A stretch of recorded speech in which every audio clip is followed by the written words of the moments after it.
Dünən paylaşdığımız bu mum güvəsi, necə ki xiyar turşusunun kimi doldurublar bunu.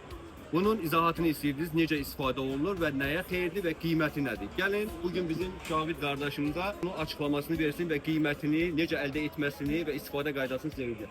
Gəl. Deməli, Cavid qardaş, bax. Bu mum güvəsi. Bu qardaşın hazırladığı məhsuldur. Bu necə hazırlanır? Bir qısa mən sizə bir balaca məlumat vermək istəyirəm. Deməli, mum güvəsi ümumiyyətlə nədir? Sonra Cavid müəllimə bir söz verərik. Açıq qalan zaman belə bir şey baş verə bilir. Baxın, fokuslaya bilirsən kameraman. Düşür. Yaxından çək, imkan daxilində. Bax, belə bir mum güvəsi, bax görürsünüz bu diridir. Və bu mumları yeyir buradan, gördüyünüz kimi. Və onun nə idi bu? Neydi? Bunu yedikten sonra gördüğünüz bak bu. Aha. Bunun ifrazatıdır. Görürsünüz. Mumun ifrazatıdır. Hal-hazırda gördüğünüz mumun ifrazatı.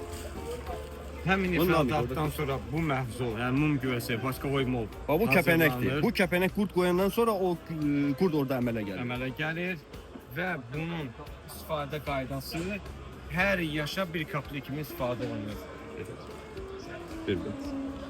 Yəni məsəl üçün bir şəxsin, bu arıçı dostumuz Namikin 42 yaşı var.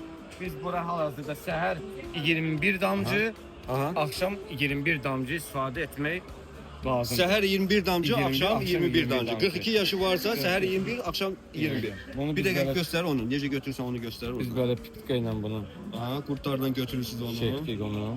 Ay sağ ol. Bax, qurdları yemək olur mu? Yox, onları öcə ata. Bu Ha, yəni onu görünüşdür. yəqin balıq tutanlara verəcəksən. Yəni ki, bu balıq tutanlarındır. Altı bazar balıq tutanlara 5-ci günlər belə istifadə etsinlər zaten. Ay sağ ol. 2 3 4 Nəsə, bu videonu biz kəsəcəyik. 6 7 8 9 10. Bir dənə göstər ki, o yağ kimi necə olursa bax ora düşəndə sanki elə bir ki, ora göstərin. Baxın, baxın. Hə, gördük. Bax oliv yağı kimi olur. Ay sağ Gözdə ol. tam 18 19 20. Deyirlər ki, birinci özünüz için onu sonra bizə məsləhət Yox, görün də, ona görə çəkirəm. Heç nə. Navik, bir dənə iç onu. Dadı əladır. Maşallah, Verin maşallah. mənə də kim o? Çox istifadə eləmişəm bundan. Cavid, sən də bax orada. Yolu kəsmə, qardaş. Buyurun, buyurun. Çoxsu sual verdi ki, niyə özləri içmir? Hə, özü içsin deyir, iç onu, baxaq görək. Hamısını içmədən mənə də saxla. Bismillah. Mən də istəyirəm axı sizin kimi sağlam qidalanım. Qoy biraz da mən içim. Neçəsən, neçəsən. Maşallah, vallahi əməli başlı əla dadı var. Daha da